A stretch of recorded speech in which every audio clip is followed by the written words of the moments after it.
Hello everyone, welcome back to my channel. And this is the science series of class 6 NCERT, the fourth chapter, Getting to Know Plants. तो I hope आप लोगों ने घर पे पढ़ाई की होगी काफ़ी अच्छे से. इसके पहले वाले जो वीडियोस हैं उनमें जो भी इंफॉर्मेशन दी गई है उनका रिवीजन किया होगा. और कुछ मैंने सॉर्टिंग मटेरियल्स इनटू ग्रुप्स में कुछ मटेरियल्स के एक लिस्ट बनाने को बोला था. और वो किन किन चीज़ों से बनते हैं, किन किन मेटल से, किन किन मटेरियल से बनते हैं. जैसे कोई प्लेट हो गया, वो किन किन मटेरियल से बनता है. तो इस तरह के कुछ मैंने होमवर्क दिए थे आप लोगों को. आई होप कर लिया होगा. अगर नहीं किया है तो फिर से जाके आप कर सकते हैं. ये आपके बेनिफिट के लिए ही कहा जा रहा है. और वीडियो अपलोड करने में थोड़ा टाइम लग गया, कुछ प्रॉब्लम थी. चलिए आगे बढ़ते हैं हम लोग. Chapter number 4, getting to know plants. Dear students, ये जो प्लांट्स के हमको पार्ट्स के बारे में जानना है. प्लांट्स क्या होते हैं? Living thing. क्या होते हैं? Living thing. जैसे एनिमल्स और ह्यूमन बीइंग्स ये लिविंग बीइंग्स हैं, लिविंग थिंग्स हैं, वैसे प्लांट्स भी लिविंग थिंग्स होते हैं. इनमें भी ग्रोथ होती है, इनमें बट मूवमेंट नहीं होता है, बट इनमें एक्सक्रेशन भी होती है, रिप्रोडक्शन भी होता है, ग्रोथ भी होता है, डेवलप. तो इस तरह की चीज़ें इनमें होती हैं. ये लिविंग थिंग हैं. आखिर ये चीज़ें होती कैसे हैं, इनके क्या क्या पार्ट्स होते हैं, आगे की स्लाइड्स में हम लोग ये डिस्कस करेंगे.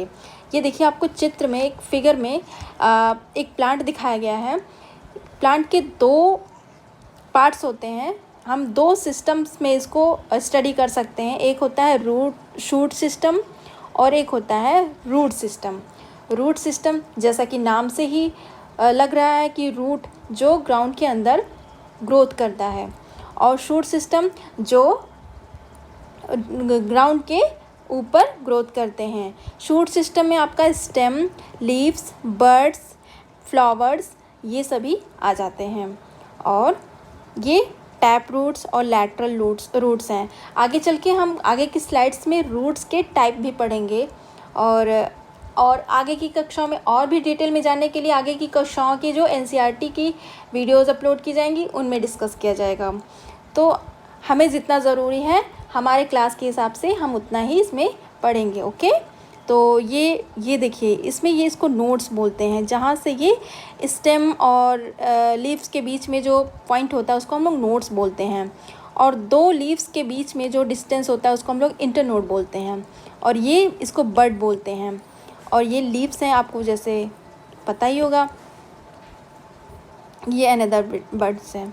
वेजिटेबल शूट हो गया, ठीक है. ये वेजिटेटिव शूट जहाँ से वेजिटेशन होता है, ठीक है. लीव्स के इस वाले पोर्शन को हम लोग लैमिना बोलते हैं. और जिस वाले पोर्शन से वो स्टेम से अटैच हुआ होता है उसको हम लोग पेटियोल्स बोलते हैं, ठीक है. और ये इसको ब्लेड या लैमिना भी बोलते हैं, ठीक है. ये फ्लावर्स के कुछ पार्ट्स होते हैं, उसको भी हम डिटेल में डिस्कस करेंगे. ये इसको हम लोग पेटल्स बोलते हैं. और ये जो ग्रीन वाला पोर्शन जो स्टेम से लगा होता है उसको हम लोग शेपल्स बोलते हैं. Go outside and observe all the plants around you. Do you see that some plants are small, some are big, while some are just patches of green on the soil? Some have green leaves, while some other have reddish one. Some have huge red flowers, some have tiny blue ones, while some have none. We do see a variety of plants existing all around us, near our homes, in the school grounds, on the way to school, in the parks and gardens, isn't it? Let's get to know the different part of any plant. This will help us understand the differences between plants and different kinds. Okay? So dear learners, ये plants क्या होते हैं? आप लोग अपने school जाते समय देखते होंगे,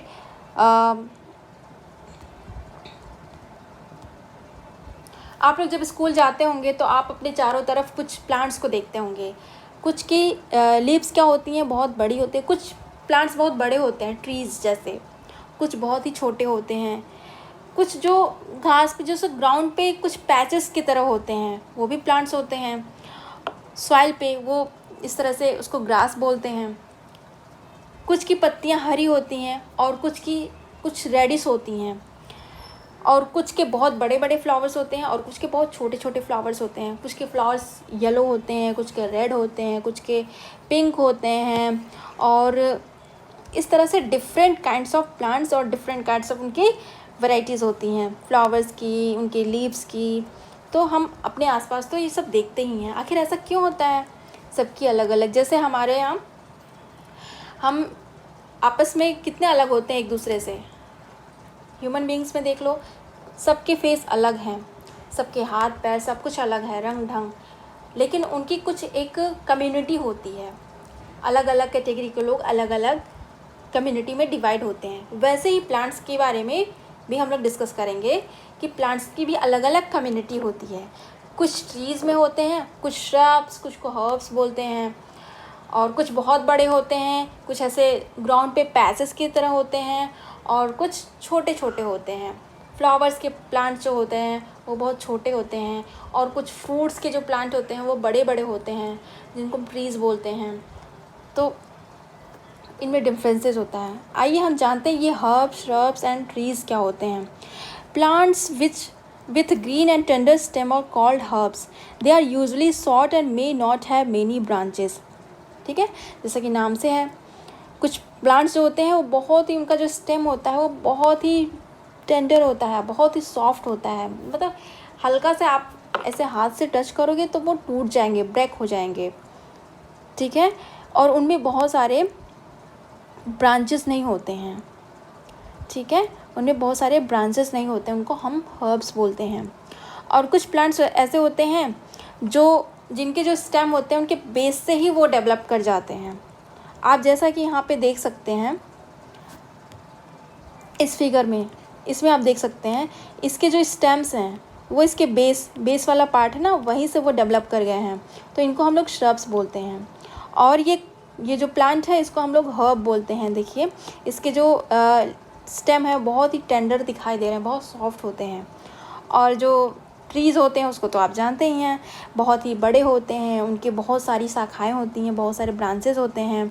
और ब्रांचेस जो होते हैं, स्टेम है branches in the upper parts much above the ground, वो ग्राउंड से बहुत ऊपर होते हैं उनकी जो ब्रांचेस होती हैं, तो इनको हम लोग क्या कहते हैं? ट्रीज़ कहते हैं। ये कुछ डिफरेंट टाइप्स के हर्ब्स, श्रब्स एंड ट्रीज़ हैं। ठीक है, यहाँ पे एक चार्ट दिया हुआ है कैटेगरी ऑफ प्लांट्स। अब आप कैटेगराइज कर सकते हो, आप अपने किचन गार्डन में या आसपास या खेतों में कहीं देख सकते हैं कुछ कुछ पौधे ऐसे होते हैं, जैसे टोमेटो, मैंगो, लेमन, इनको कैटेगराइज करना है। अब टोमेटो का जो प्लांट होता है वो क्या होता है? वो हर्ब्स है या श्रब है या ट्री है? तो देखते हैं कि उसके जो स्टेम होते हैं वो बहुत ही सॉफ्ट होते हैं, बहुत टेंडर होते हैं, लेकिन ग्रीन होते हैं, तो इसको हम लोग कैटेगराइज करेंगे हर्ब्स में। ठीक है, मैंगो क्या होता है? मैंगो का जो पेड़ होता है वो काफ़ी बड़ा होता है, उसमें बहुत सारी मोटी मोटी शाखाएं होती हैं, बहुत सारी लीव्स होती हैं, उनके जो स्टेम होते हैं बहुत ही हार्ड होते हैं, तो इनको हम लोग क्या कहते हैं? ट्री कहते हैं। और लेमन क्या होता है? लेमन का जो पेड़ होता है, प्लांट होता है, उसके जो स्टेम्स होते हैं उसके बेस से ही डेवलप किए होते हैं। ठीक है, इसके जो ऐसे स्टेम्स होते हैं, ऐसे लीव्स जो होती हैं वो डायरेक्ट यहाँ से निकले हुए होते हैं, इसलिए उनको हम श्रब्स बोलते हैं। इस तरह आप एक होमवर्क कर सकते हैं, कुछ प्लांट्स के बारे में सोच करके लिख सकते हैं, या फिर देख करके, प्रैक्टिकली देख करके, और उनको कैटेगराइज कर सकते हैं कि ये किस कैटेगरी में आता है। हमने सबकी प्रॉपर्टी बता दी है। ठीक है, कि हर्ब्स किसे कहते हैं, श्रब किसे कहते हैं, ट्रीज़ किसे कहते हैं। ठीक है, आप लोग करेले का जो पेड़ होता है, करेले का जो प्लांट होता है, उसको भी कैटेगराइज कर सकते हो कि हर्ब है या श्रब है या ट्री है। करेला हो गया, और डिफरेंट काइंड्स की जो वेजिटेबल्स होती हैं, डिफरेंट काइंड्स के जो फ्रूट्स के प्लांट्स होते हैं, उनको भी आप कैटेगराइज कर सकते हैं। आइए कुछ और प्लांट्स के बारे में जानते हैं। Plants with weak stems that cannot stand upright but spread on the ground are called creepers, while those that take support and climb up are called climbers. These are different forms of herbs, shrubs and trees. कुछ ऐसे plants होते हैं, कुछ ऐसे herbs होते हैं, कुछ ऐसे ट्रीज होते हैं जो क्या होते हैं, जिनके जो टहनियाँ होती हैं, जैसे स्टेम्स होते हैं, वो ऊपर की तरफ नहीं होते हैं, ग्राउंड से अबव नहीं होते, वो ग्राउंड पे ही फैले होते हैं। और उनके स्टेम भी बहुत ही सॉफ्ट होते हैं, बहुत ही टेंडर होते हैं, ज़रा सा भी ऐसे पुल करेंगे वो टूट जाएंगे। तो इनको ऐसे वो ज़मीन पे ही आगे ग्रोथ करके बढ़ते रहते हैं। तो इनको हम लोग कहते हैं क्रीपर्स। क्या कहते हैं? क्रीपर्स, क्योंकि ये चलते हैं राउंड ज़मीन पर ही चलते हैं। और कुछ ऐसे प्लांट्स होते हैं जो कि चढ़ जाते हैं किसी का सहारा पाकर, किसी पेड़ का सहारा पाकर, किसी वॉल का सहारा पाकर वो क्लाइंब कर जाते हैं, इसलिए इनको क्लाइंबर्स बोलते हैं। ऐसे बहुत सारे पौधे होते हैं। ठीक है, यहाँ पे कुछ आपको दिखाए गए हैं। आप लोग अपने आसपास ऐसे पौधों को देख सकते हैं और उनका नाम लोगों से पूछ करके या अपनी जिज्ञासा से उसको फाइंड कर सकते हैं, या आके यहाँ पे पूछ सकते हैं। जैसे गिलोय का जो प्लांट होता है वो भी क्लाइंब करके चढ़ता है, वो भी क्लाइंब करता हुआ। पोई का पत्ता होता है जो, वो भी जिसके पकौड़ियाँ बनती हैं, है ना, घर पे बनाते हैं, तो वो भी क्लाइंब करके चढ़ के बनते हैं, इनको क्लाइंबर कहते हैं। ठीक है, क्लाइंबर्स कहते हैं। तो ये पेड़ों का या फिर ट्रीज़ का सहारा पाकर, हेल्प पाकर वो अपराइट अपना चढ़ते रहते हैं, ग्रोथ करते रहते हैं। अब हम स्टेप बाय स्टेप प्लांट्स के डिफरेंट पार्ट्स के बारे में डिस्कस करेंगे। Observe closely the stem of different plants around you. Note down different structure parts borne by the stem. Compare your observation with that you have of your friends. What do you find? Stem bears leaves, branches, buds, flowers and fruits. तो stem वो part होता है plant का जिसमें से he leaves, flowers, birds ये सभी आते हैं, ग्रोथ करते हैं। देखिए ये एक छोटा सा स्मॉल सा प्लांट है जिसको ग्लास में रखा हुआ है, इसको तोड़ करके, और इसके स्टेम है ये, और यहाँ पे इसकी लीव्स है। ठीक है, तो stem in the glass with coloured water. ठीक है, ये इसके स्टेम हो गया। स्टेम को दिखाने के लिए फिगर को दिखाया गया है। ठीक है, स्टेम किसे कहते हैं? The water and minerals go to leaves and other parts attach to the stem. Stem ही वो चीज़ होती है, वो पार्ट होता है प्लांट का जिनके थ्रू जो मिनरल्स होते हैं, जो फूड होते हैं, वो लीव्स में और डिफरेंट पार्ट्स में फ्लो करते हैं, जाते हैं।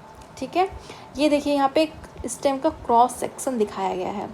अगर ये स्टेम, ये प्लांट है, यहाँ पे सपोज दैट एक प्लांट है, यहाँ पे बहुत सारी लीव्स हैं, यहाँ पे फ्लावर्स भी होंगे, हालांकि ये छोटा सा पार्ट है इसका। अगर इस स्टेम को ऐसे एक ब्लेड के थ्रू इसको कट कर दिया जाए यहाँ से, तो इसका एक round shape cross section area मिलेगा जो इस तरह से लगभग दिखाई देता है। ठीक है, इसमें कुछ जाइलम्स, कुछ फ्लोएम्स होते हैं। जाइलम्स और फ्लोएम्स के बारे में हम आगे की कक्षाओं में पढ़ेंगे। हालांकि आप यहाँ पे बेसिक चीज़ों को पढ़िए और अपने बेसिक नॉलेज को स्ट्रॉन्ग करिए। ठीक है, ये यहाँ पे इस तरह का कुछ दिखाई देता है। आप भी ऐसे प्रैक्टिकल कर सकते हैं। हालांकि अब पेड़ों को लगाना चाहिए, ज़्यादा से ज़्यादा उखाड़ना नहीं चाहिए, काटना नहीं चाहिए। तो आप लोग एक ग्रुप बना लेंगे, अलग अलग ग्रुप में अलग अलग पेड़ को आप लोग डिस्कस कर सकते हैं अपने अपने दोस्तों के बीच में कि आपका कौन सा है, आपका किस कैटेगरी का है, और आपका ये जो क्रॉस सेक्शन एरिया है स्टेम का वो किस तरह से दिखाई दे रहा है। आप लोग अलग अलग ग्रुप बना के डिस्कस कर सकते हैं। ओके, अब स्टेम के बारे में हम लोगों ने पढ़ा। अब आते हैं लीफ, जो पत्तियाँ होती हैं वो भी तो इम्पोर्टेंट पार्ट होती है ना प्लांट की। Observe the leaves of some plants around you and draw them in your notebook. आप क्या कर सकते हो, कोई भी पेड़ का कोई लीफ ले लो, उसको क्या करो, ऐसे रख लो, उसके ऊपर से एक पेपर लगा लो। वो पेपर बहुत ज़्यादा थिक नहीं होना चाहिए, बहुत ट्रांसपेरेंट सा होना चाहिए। उस पर आप क्या करो, उनकी वेन्स को ऐसे ड्रॉ करो, ऐसे ड्रॉ करो। ठीक है, are all the leaves of same size, same size, shape and colour. How are leaves attach to the stem. वो लीव्स स्टेम से कैसे अटैच होती हैं, उनको हम लोग क्या बोलते हैं, और लीव्स का जो शेप होता है उसको हम लोग क्या बोलते हैं, इसका आउटर पार्ट जो होता है उनको क्या बोलते हैं, जो इनकी वेन्स होती हैं, जो ऐसे लाइंस होती हैं उनको हम लोग क्या बोलते हैं। सो इनके बारे में हम लोग भी जानेंगे। ठीक है, यहाँ पे देखो, अब ये जो पार्ट होता है ये लीफ का, इसको हम लोग बोलते हैं लैमिना। क्या बोलते हैं? लैमिना। और ये जो पार्ट है जो स्टेम से लगा हुआ है उसको बोलते हैं पेटियोल। इसको बोलते हैं पेटियोल। ठीक है, ये एक लीफ का पार्ट है, आप देख सकते हो। अब इसके जो वेन्स हैं यहाँ पे बीच बीच में जो कुछ लाइनें गई हैं, कुछ कुछ पत्तियों में क्या होती है, एक ही लाइन ऐसे जाती है और कुछ कुछ पत्तियों में ऐसे ऐसे डिवाइड हो जाती हैं। ठीक है, आप लोग देख सकते हो कुछ कुछ पत्तियों में ऐसे, कुछ कुछ लीफ में ऐसे डिवाइड हो जाती हैं। The prominent line in the middle of the leaf is called midrib. तो जो बीच वाला पोर्शन होता है ना, भाग होता है, इसको हम लोग मिडरिप बोलते हैं, midrib. The line coming from the midrib is called veins. अब जो ऐसे ऐसे निकली हुई होती हैं लाइन्स, उनको हम लोग वेन्स बोलते हैं। The design made by veins in the leaf is called leaf venation. अब इस पूरे डिज़ाइन को जो भी बनता है इसको हम लोग लीफ वेनेशन बोलते हैं। ठीक है, the venation is reticulate. If the design is net like on both side of midrib, the venation is reticulate. अब कुछ इस तरह से बोथ साइड, जो मिड रिप के बोथ साइड जो डिज़ाइन बनी होती है, कुछ नेट लाइक स्ट्रक्चर होती है, कुछ ऐसे ऐसे जाल टाइप की, उनको हम लोग रेटिकुलेट बोलते हैं। In the leaves of grass you might have seen that the veins are parallel to one another, this is parallel venation. ठीक है, जो घास, कुछ आप लोग कुछ ग्रास देखते हैं, उनमें जो लीफ वेनेशन होता है वो इस तरह से होता है ऐसे। ठीक है, वो पैरेलल होता है। और कुछ में ऐसे नेट लाइक स्ट्रक्चर होता है, उनको हम लोग रेटिकुलेट बोलते हैं। ये आपका मिडरिप हो गया, ये उसकी वेन्स हो गई। ठीक है, देखिए इसमें नेट लाइक स्ट्रक्चर है, नेट लाइक जाल टाइप की। ठीक है, इनको हम लोग रेटिकुलेट बोलते हैं। और ये देखिए ग्रास में ऐसे पैरेलल होते हैं, वेन्स होते हैं, इनको हम लोग पैरेलल वेनेशन बोलते हैं। ठीक है, ट्रांसपिरेशन। अब देखिए लीव्स का एक बहुत ही दो इम्पॉर्टेंट वर्क होते हैं। एक होता है ट्रांसपिरेशन, जिसको हम लोग वातपोत्सर्जन बोलते हैं, और दूसरा आप लोग बता सकते हैं, दूसरा होता है फोटोसिंथेसिस। फोटोसिंथेसिस का काम लीव्स के द्वारा ही होता है प्लांट्स में। तो सबसे पहले हम लोग जानते हैं ट्रांसपिरेशन कैसे होता है लीफ में। ठीक है, आप लोग देखते होंगे ठंडियों के दिनों में जो लीफ होती हैं उन पे ऐसे वाटर की छोटे छोटे ड्रॉपलेट्स, बूंदें होती हैं। ठीक है, वाटर के ड्रॉपलेट्स आ जाते हैं। वो क्यों होते हैं? वो ट्रांसपिरेशन के द्वारा ही होते हैं। Transpiration is the process of water movement through a plant and its evaporation from aerial parts such as leaves, stems and flowers. Water is necessary for plants, but only a small amount of water taken up by the roots is used for growth and metabolism. The remaining 97 to 99.5% is lost by transpiration and guttation. Okay, जो भी root में हम लोग minerals and waters put करते हैं, या जो water and minerals होते हैं, उनका जो कितना बहुत बड़ा पोर्शन ट्रांसपिरेशन में ही ख़त्म हो जाता है, और बाकी उनके फूड के फॉर्मेशन में होता है यूज़। ठीक है, तो ये सभी जो ट्रांसपिरेशन होता है लीव्स के द्वारा होता है मोस्टली। ठीक है, यहाँ पे देखिए आप, ये ड्रॉपलेट्स हैं यहाँ पे। आप घर पे एक एक्टिविटी भी कर सकते हैं, ये ट्रांसपिरेशन को ऑब्ज़र्व करने की एक्टिविटी। इसमें आप क्या कर सकते हो, during the day time on a sunny day use a healthy well water plant that has been growing in the sun. Enclose the leaf branches of the plant in a polythene cover and tie up its mouth as shown in the figure 4.11। देखिए आपके book में दिया है, एक इस तरह से आप एक स्टेम ले सकते हो, एक ऐसे प्लांट ले सकते हो, छोटा सा पार्ट, उसको एक पॉलीथीन में उसको इनक्लोज कर दो। ठीक है, उसको एक बांध दो, पॉलीथीन से बांध, उसका मुख को ढक दो, कवर कर दो। Tie up the mouth of the another empty polythene cover and keep it also in the sun। ठीक है, अब उसको क्या करो, आप सन की लाइट में रख दो। थोड़ी देर बाद आप क्या देखोगे कि उस पॉलीथीन के बीच में जो पोर्शन है उस पर क्या हो जाएगा, कुछ ड्रॉपलेट्स आ जाएंगे। ठीक है, कुछ ड्रॉपलेट्स आ जाएंगे, तो उसको हम लोग ट्रांसपिरेशन बोलते हैं। फोटोसिंथेसिस किसे कहते हैं? ठीक है, फोटोसिंथेसिस क्या होता है? जो पत्तियां होती हैं वो अपने फूड को प्रिपेयर करती हैं। Leaves prepare their food in presence of sunlight and a green coloured substance present in them. उस सब्सटेंस को हम लोग बोलते हैं chlorophyll.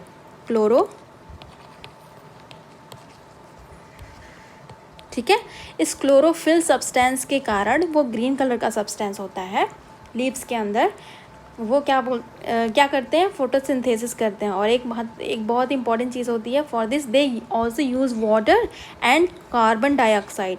Water H2O and CO2, ये दोनों ही चीज़ें ये यूज़ करते हैं फोटोसिंथेसिस में। This process is called photosynthesis. Oxygen is given out in this process. The food prepared by leaves ultimately gets stored in different parts of plants. Carbon dioxide plants लेते हैं, use करते हैं और हमें oxygen देते हैं। Photosynthesis में oxygen evolve होता है। ठीक है, ये इस फिगर में आप देख सकते हो। सनलाइट में ये कार्बन डाइऑक्साइड और कार्बोहाइड्रेट्स यहाँ पे प्रेजेंट होते हैं लीव्स में, और ये वाटर यहाँ से लेते हैं और सनलाइट में इनके अंदर ग्रीन कलर का जो सब्सटेंस होता है उसको क्लोरोफिल कहते हैं। इन सारी चीज़ों के ही प्रेजेंस में ये लोग क्या करते हैं? फोटोसिंथेसिस करते हैं।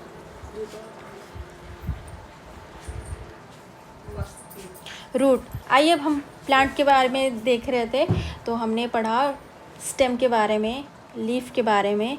अब हम लोग जानते हैं रूट के बारे में। ठीक है, roots are the important underground part of all vascular plant. This part of plant is mainly responsible for anchoring it down into the ground and absorbing the essential minerals, elements, nutrients and water from the soil. It is also used to store food. ठीक है, root क्या होते हैं?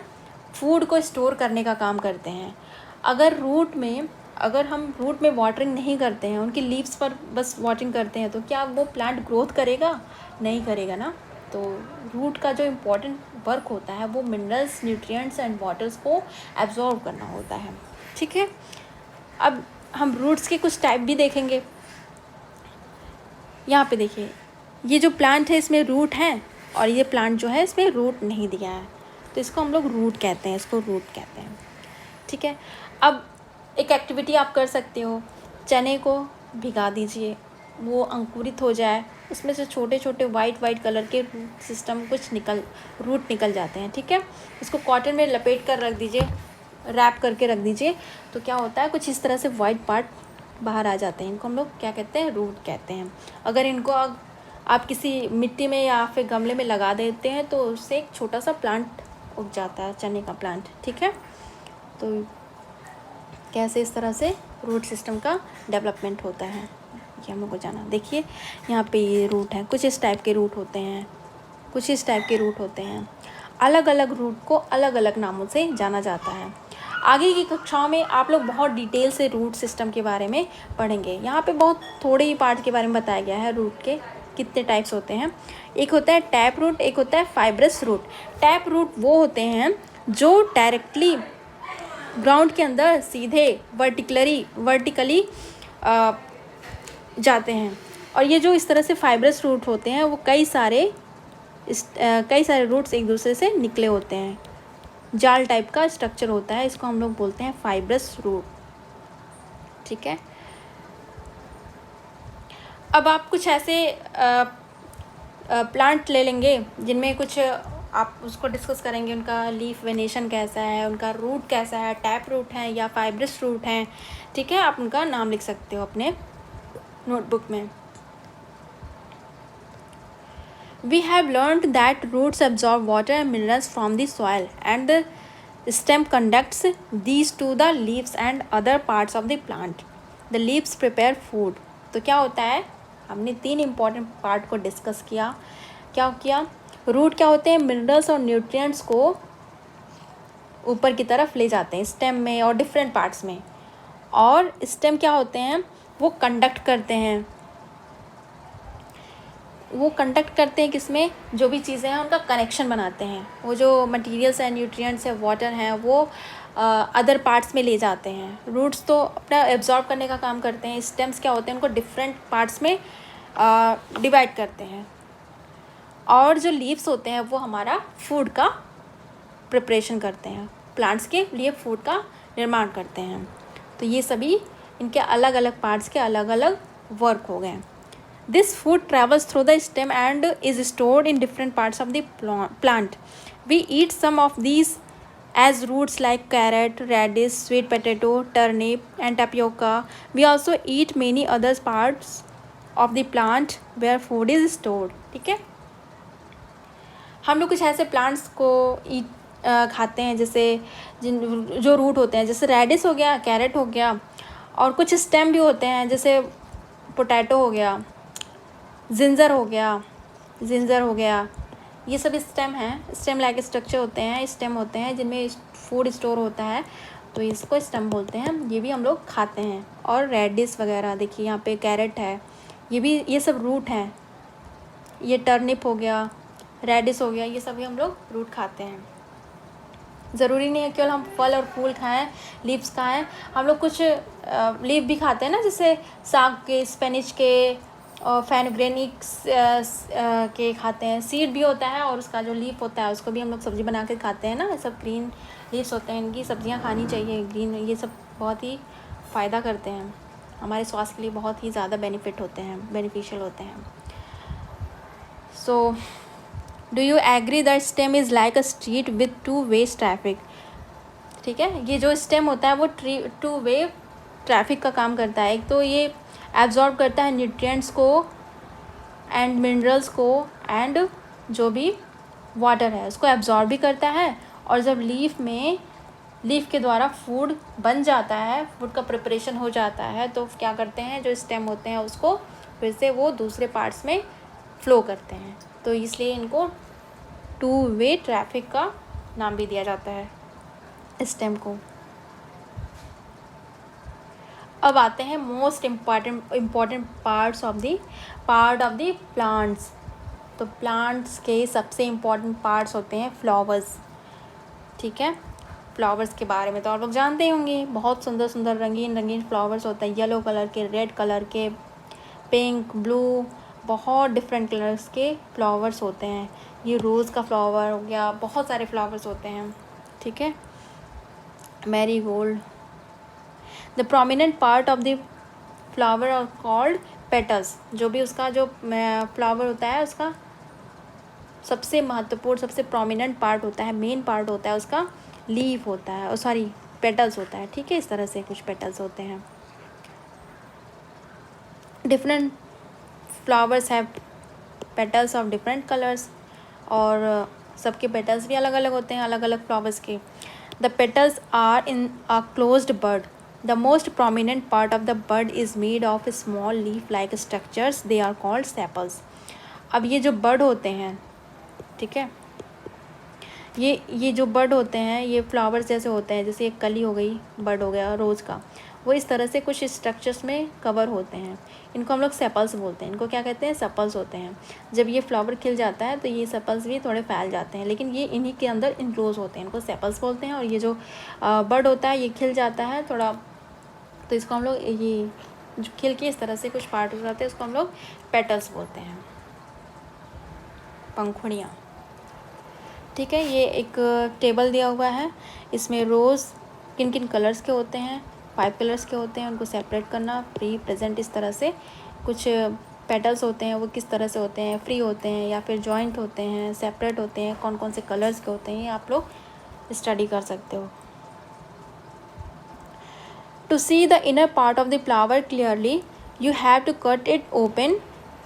If its petals are joined, for example in datura and other bell-shaped flower, the petals have to be cut lengthwise and spread out so that the inner parts can be seen clearly. आप लोग देख सकते हो कुछ ऐसे flowers होते हैं जो बेल शेप के होते हैं। बहुत ईज़िली, जैसे ये हो गया, बहुत ईज़िली इनके पेटल्स को अलग किया जा सकता है और इनके अंदर के स्ट्रक्चर को देखा जा सकता है। अब उनके सेपल्स को अलग करके उनके पेटल्स को देख सकते हैं। Compare your flowers with other illustration and identify the stamen and pistol in your flower. अब फ्लावर्स में कुछ पार्ट्स होते हैं जैसे स्टैमेन हो गया, पिस्टिल हो गया, सेपल्स और पेटल्स के भी अलावा कुछ और पार्ट्स होते हैं जो फ्लावर्स में रिप्रोडक्शन का काम करते हैं। ठीक है, एक फ्लावर से दूसरा फ्लावर कैसे बनता है, रिप्रोडक्शन का काम कैसे होता है, फ्रूट्स का निर्माण कैसे होता है प्लांट्स में, तो ये रिप्रोडक्शन के थ्रू होता है। अब ये रिप्रोडक्शन क्यों होता है, किन किन पार्ट्स के द्वारा होता है, तो फ्लावर्स में कुछ ऐसे पार्ट्स प्रेजेंट होते हैं जैसे स्टामेन हो गया, पिस्टिल हो गया। अब स्टामेन के भी कई सारे पार्ट्स होते हैं। अब स्टामेन और पिस्टिल कहते किसे हैं, तो हम देखते हैं पार्ट्स ऑफ फ्लावर्स। ठीक है, ये देखिए एक बहुत ही सिंपल सा एनसीईआरटी की बुक में ही है, ये आप अपने बुक में देख सकते हैं। बहुत सिंपल सा फ्लावर का स्ट्रक्चर दिया हुआ है। इस पार्ट को हम लोग बोलते हैं पेटल्स। ठीक है, अब देखिए फ्लावर्स में इसको बोलते हैं, इस ग्रीन वाले पार्ट को हम लोग बोलते हैं सेपल्स। ठीक है, बाह्यदल पुंज। ठीक है, अब इसमें कुछ इस तरह के स्ट्रक्चर होते हैं, लाइन ऐसे। आप गुड़हल का ही फूल देख लीजिए, उसमें कुछ इस तरह का स्ट्रक्चर होता है, उसको हम लोग बोलते हैं स्टामेन। इसको बोलते हैं स्टामेन। और इस वाले जो पोर्शन को ऐसे एक मिड साइड में होता है, इसको हम बोलते हैं पिस्टिल। उसको बोलते हैं हम पिस्टिल। और जो स्टामेन के ऊपरी वाला पार्ट होता है उसको हम लोग बोलते हैं एंथर। देखिए जो स्टामेन होता है इस तरह से होता है, इसके ऊपरी वाले पार्ट को हम लोग एंथर बोलते हैं, और ये वाला जो पोर्शन होता है उसको हम लोग बोलते हैं फिलामेंट। उसको बोलते हैं फिलामेंट। और इन दोनों ही को मिला के इसको हम पूरे को स्टामेन बोलते हैं। स्टामेन के 2 पार्ट्स होते हैं, एक होता है एंथर और एक होता है फिलामेंट। ठीक है, different kinds of stamen present in different flowers. The innermost part of flower is called pistil. ठीक है, जो देखिए यहाँ पे बहुत ही स्पष्ट रूप से दिखाया गया इस फ्लावर में। ये स्टामेन, ये इसका फिलामेंट है और ये एंथर, इनको मिला करके इसको बोलते हैं स्टामेन। देखिए यहाँ पे स्टामेन, ये वाला पोर्शन पूरा है स्टामेन। अब देखिए ये पिस्टिल है। पिस्टिल में कितने पार्ट्स होते हैं, सबसे ऊपरी वाला पार्ट को बोलते हैं स्टिग्मा। क्या बोलते हैं, स्टिग्मा। और इसके नीचे वाला पार्ट को हम लोग बोलते हैं स्टाइल। और ये जो थोड़ा सा ओवल शेप का है उसको हम लोग ओवरी बोलते हैं।